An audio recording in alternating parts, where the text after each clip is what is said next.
সকাল সকাল আমার দু চাকার ল্যাম্বরগিনি নিয়ে বেরিয়ে পড়লাম স্টুডেন্টের বাড়ির দিকে। যাওয়ার পথে দেখলাম পুষ্পরাজের ভাঙা ট্রাক্টরে করে কতগুলো লোক লালচন চুরি করে নিয়ে পালাচ্ছে। পড়াতে গিয়ে দেখলাম বাইরে থেকে বাড়ির মালিক উঁকি মারছিল। गजब बेइज्जती है।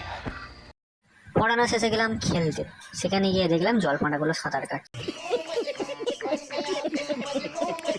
গাছে ঝোলানো ছিল ফাঁসির দড়ি, পাশে ছিল পদ্ম ফুল। कितने तेजस्वी लोग हैं हमारे पास, कितने शानदार विचार रखते हैं जी। 50 টাকার ফুল হাতে ব্লাউজ পরে পাকা চুল যা ব্যক্তি লেলো জানালো আমাকে নমস্কার। সন্ধ্যা নামলো, জলপানাগুলোকে আবার আড়াই দেখা গেল। জানি না রাহুল দা কোথা থেকে হৃত্বিক রোশনের বাবার তৈরি হারমোনিয়াম কম্পিউটার নিয়ে আসে জাদুকে ডাকার চেষ্টা করছে। রাহুল দার বাজানো হারমোনিয়াম কম্পিউটারের আওয়াজ শুনে জাদু তো আসলো না, কিন্তু জাদুর মতনই একজনকে দেখতে পাওয়া গেল।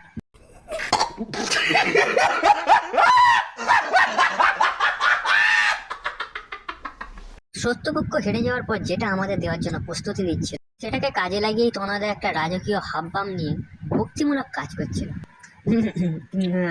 যাই হোক, বুকে একটা সাহস আসলো। शाबाश बेटा, बहुत बढ़िया। চিকুদির বাড়িতে গিয়ে দেখলাম চিকুদি কড়াইতে বসেছিল হাবু ফ্রাই। আমাকে বললো একটু বস, খেয়ে যাবি? আমি বললাম না থাক, আজ পেট ভরা আছে। बड़ा हरामी हो बेटा। চিকুদির বাড়ি থেকে বের হওয়ার সময় পেলাম চিকুদির ছোটবেলার এক বিচিত্র জিনিস। জানা গেছে যে চিকুদি এখনো অবসর সময় এটাকে নিয়ে খেলে, তবে প্রকাশ্যে আসেনি। Are you comedy me?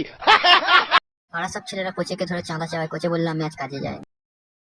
बात तो सही है। বাড়ি যাওয়ার পথে দেখলাম বাবুজি 3টে মালের উপর থেকে হাত নাড়ালো।